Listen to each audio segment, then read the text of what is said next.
전 악랄하다는 표현을 좀 씁니다. 아. 예, 악랄하게 이용해 먹었다. 이 지역을, 제 고향을 이용해 먹고 오히려 가난하게 만들므로써 좌파 지정을 지지하게 만들고 더 의존하게 만드는 그런 정책을 썼다고 생각을 합니다. 이게 정의냐 이거죠. 호남 지역주의 뿌리가 깊잖아요. 네. 과거 권위주의적인 통치, 전두환, 노태우, 그 이전에 이제 박정희 정권까지 그 뿌리를 뭐 찾자면 이제 거슬러 올라갑니다. 경제적 소외와 차별, 뭐 억압 이런 부분도 있었고 이제 5.18 네. 광주 민주화 운동이라는 그런 상처와 상흔 이런 것도 영향을 줬습니다. 그런데 이제 87년 이후에 이제 민주화가 됐고 이미 진보 진영에서 김대중 대통령 포함해서 4명의 대통령이 나왔어요. 그러면 이제 17년 차, 18년 차 이제 접어들고 있지 않습니까? 자, 그런데도 이번에 지방선거 보면 뭐 국민의힘에 대해서 정말 너무 가혹하리만큼 호남 네. 표심이 일방적입니다. 이거 어떻게 보세요? 일단은 지금 현재 국민의힘에서 어느 정도 이렇게 스펙을 잘 갖추고 예, 출마를 하시는 분들이 있어도 10% 넘기가 쉽지가 어렵죠. 않거든요. 10%는 반액 보전의 한계선인데 반액 보전도 잘 못 받고 15%를 넘기기가 힘든 상황입니다. 우리 이정현 후보 그나마 이제 호남에서 가장 유명한 보수 진영 정치인이시죠. 이번에 한 12% 정도 받으셨는데 전액을 못 받으셨어요. 그렇죠. 그런데 이번 선거가 또 광주 전남이 통합이 되어 있지 않습니까? 그럼 인구가 거의 300만 넘게 늘어나다 보니까 선거비가 굉장히 많이 듭니다. 공보물 보내는 데만 해도 수억 원이 들어요. 근데 그거를 보전을 못 한다고 했을 때 그 비용을 고스란히 다 낼 수 있는 후보가 거의 없거든요. 그래서 그런 스펙을 갖추고 진영에서 열심히 노력했던 분들이 도전하기에는 굉장히 힘든 환경이다. 그런 환경이 형성이 됐는데 방금 그 역사적인 연원을 이렇게 말씀을 하시면서 뭐 박정희 시대까지 말씀을 하셨는데 원래는 호남 지역이 이제 농촌 중심의 사회다 보니까 굉장히 보수적인 동네였어요. 그래서 이승만을 70%까지 지지하기도 했었고 처음에 윤보선과 박정희가 붙었을 때 박정희를 정말 몰표를 줬던 60%까지 지지했던 지역입니다. 그리고 1980년에 5.18이 있었죠. 네. 그리고 그 이후 81년 총선과 85년 총선까지도 전두환의 민정당을 거의 50% 가까이 절반 넘는 의석을 줬던 지역구예요. 그런데 방금 말씀하신 그 87년도 그때 이제 각 지역을 우리 상김이라는 사람들이 다 분할 점령을 하지 않습니까? 이제 PK 지역은 김영삼, 충청 지역은 김종필, 전라도 지역은 김대중, 그리고 노태우가 경상북도를 장악을 하고 그랬을 때 이제 이 지역의 차별과 경제적인 낙후를 해결해줄 메시아로서 김대중이 이렇게 선택을 받게 되는 거죠. 그리고 나서 몰표가 김대중에게 이루어지기 시작하고 80% 후반으로 그러다가 이제 3당 합당이 되면서 호남 소외가 굉장히 심해졌던 그런 역사가 있습니다. 그 이후로는 거의 이제 김대중 대통령 15대 대선 때 당선되셨을 때는 광주 지역의 97%, 97.3%예요. 그만큼 그렇죠. 지지를 받았었거든요. 그러니까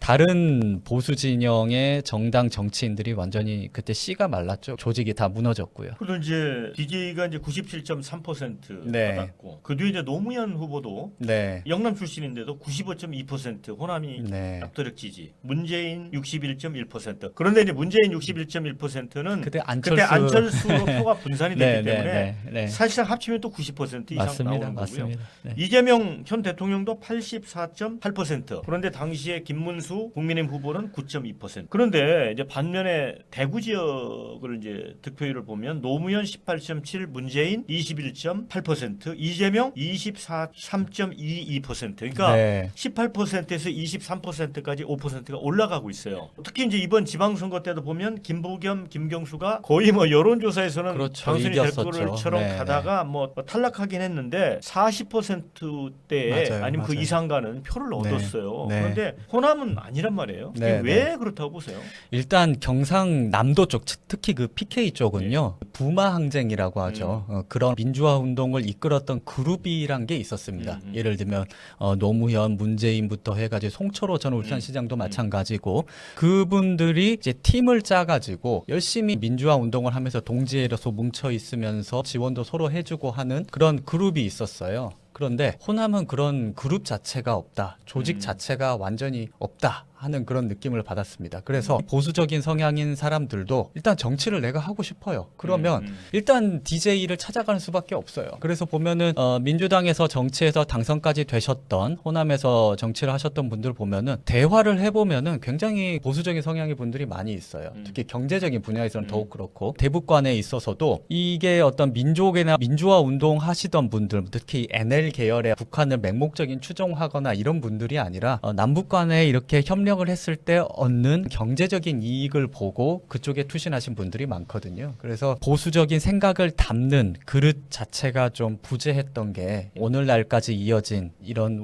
결과의 원인이 아닐까 저는 생각을 합니다. 그런 점에서 보면 우리 박은식 비대위원은 지난 네. 국회의원 선거에 출마를 했는데 네. 광주 동남구인가요? 네, 동남을이죠. 예, 그게 그때 이제, 몇 퍼센트 네, 득표였어요? 제가 8.6% 받았습니다. 8.6%. 네. 그때 이제 제3 후보가 나타나면서 중도 보수표를 좀 많이 가져갔고, 그리고 이제 제 지역구에는 장도국 후보라고 또 개혁신당 후보까지 나와가지고 이제 젊은 성향의 표를 이제 한 1.5% 이제 가져가다 보니까 그래도 10% 넘겠지 했는데 이게 후보가 여러 명 나오면서 보전도 못 받는 그런 지경에 이르렀습니다. 그때 박은식 비대위원은 사실은 이제 서울 지역에 국민의힘에서 당선이 가능한 지역구 제안도 받았었고, 아니면 비례대표 제안도 있었잖아요. 그러면 네. 쉽게 막 배치를 다를 수도 있었는데 굳이 그 험지인 광주로 왜 내려갔습니까? 물론 이제 거기서 고등학교까지 나오신 거예요. 그렇죠. 고등학교 나오고 서울에 있는 의과대학으로 갔고 서울에서 직장까지 잡았었고 그랬었는데, 굳이 이 길에 이게 투신한 이유가 2018년쯤에 아버님께서 쓰러지셨어요. 건강이 안 좋으셔가지고 쓰러지셨는데, 제가 또 이제 내과 의사고 하니까 챙겨 드릴 수밖에 없잖아요. 제가 자주 가서 거의 이제 살다시피 하게 되면서 어렸을 때 봤던 광주와 너무 달라져 있는 그런 걸 많이 느꼈습니다. 완전히 이 거버넌스 자체가 무너진, 한쪽으로 완전히 치우쳐진 그런 느낌을 받았었고, 정치적 균형을 먼저 이뤄야만이 우리 지역이 발전하겠다라는 생각을 하게 됐고, 그러면서 호남대안포럼이라는 시민단체에 가입하고 이끌게 됐고, 그리고 그런 내용들을 제가 공부한 내용들, 그리고 원래는 민주당 김대중을 맹목적으로 지지하던 제가 이제 생각이 바꾸게 된 그런 과정들을 칼럼으로서 녹여내기 시작했죠. 그러면서 주목을 받았었고, 당시 김기현 대표, 이철규 사무총장님, 그러니까 친윤 그룹들이죠. 그분들께 이제 영입이 됐었는데, 처음에 만났을 때 좋은 제안들을 많이 해주셨어요. 물론 그게 얼마나 마지막까지 실천이 됐을런지는 잘 모르겠지만, 저는 그 자리에서부터 먼저 말씀드렸습니다. 제가 이번만큼은 먼저 이 정치권의 목소리를 낸 것이 호남이 바뀌어야 한다라고 이렇게 목소리를 냈는데, 서울 지역구를 가는 거는 일단 전혀 맞지가 않는다고 생각을 했었고, 제가 서울에 살고 있었긴 했지만, 그리고 비례대표도 일단은 한번 좀 부딪혀보고 싶은 생각이 있었어요. 그리고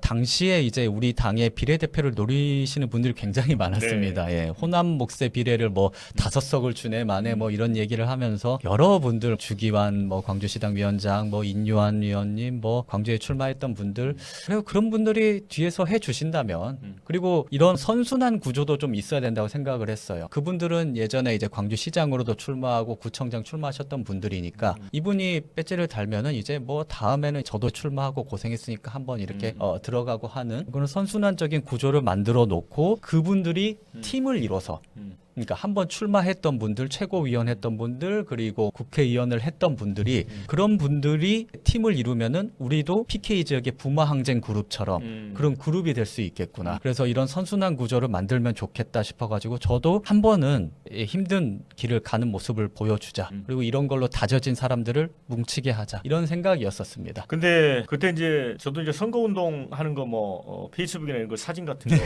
봤는데, 광주 시민들 반응은 어땠어요? 격려해주는 분도 그렇죠. 있었습니까? 격려해주는 분도 있고, 명함 찍고 뭐 가운데 손가락 막 이렇게 지켜 들고 막 혹시 막 침 뱉는 사람도 거치 침 뱉는 분도 있었어요? 예. 근데 이제 제일 좀 아쉬웠던 거는 오히려 무반응일 때.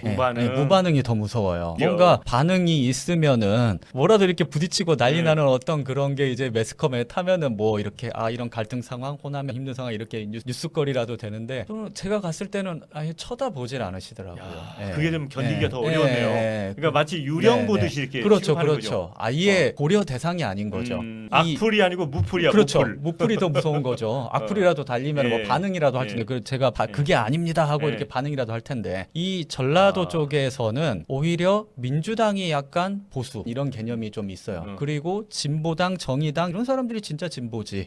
이런 생각들을 좀 많이 하시고 국민의 당 안철수 예전에 했던 국민의 당까지는 보수로 인정해 줄게. 그러나 국민의 힘 이쪽은 약간 너네들은 극우야 이런 생각들을 많이 하시더라고요. 인정해줘서는 안 돼 이런 마인드가 좀 깔려 있는 것 같습니다. 그래서 호남 대안 포럼을 네, 이제 네. 만들게 된 거잖아요. 제가 처음 만든 건 아니고 저는 예. 주동식 당협위원장님 그리고 배운천 사장님 뭐 이런 분들의 팬심으로서 가입을 음. 하고 열심히 도와드렸었는데 이제 주동식 위원장님은 건강상으로 이렇게 물러나시고 배운천 사장님은 이제 여러 분들이 이제 모이다 보니까 노선 투쟁에 있어서 이렇게 예, 갈등이 있어서 나가셨죠. 그러다 보니까 아 이걸 좀 총대를 메고 할 수 있는 사람이 저밖에 없겠다라는 생각이 들면서 그때 열심히 하고 사람들 많이 모으고 했었죠. 그러니까 이제 호남 대안 포럼이 이제 상식과 정의를 찾는 그게 앞에가 네. 이렇게 붙어 있어요. 네네네. 그러니까 이제 그렇다면 여기서 말하는 상식과 정의는 어떤 뜻이에요? 일단 민주주의라고 할 때 기본적으로 견제의 원리가 예. 가장 중요하지 않겠습니까? 그리고 상식적으로 사람이 태어나서 사회를 이루게 되면은 어느 한 정당이 90%로 가는 거는 이거는 말이 안 되는 거거든요. 그렇죠. 말이 안 되고 그 안에도 분명히 나는 보수적인 방향으로 가야 된다 하는 사람들이 있어요. 있는데 이거를 이렇게 한쪽으로만 뒤틀려서 가게 하는 것에는 물론 이제 거기에서 거주하시는 분들의 상황적인 문제도 있겠지만은 기본적인 좌파 진영 그리고 이제 민주당에서의 안 좋은 표현일 수 있지만 저는 악랄하다는 표현을 좀 씁니다.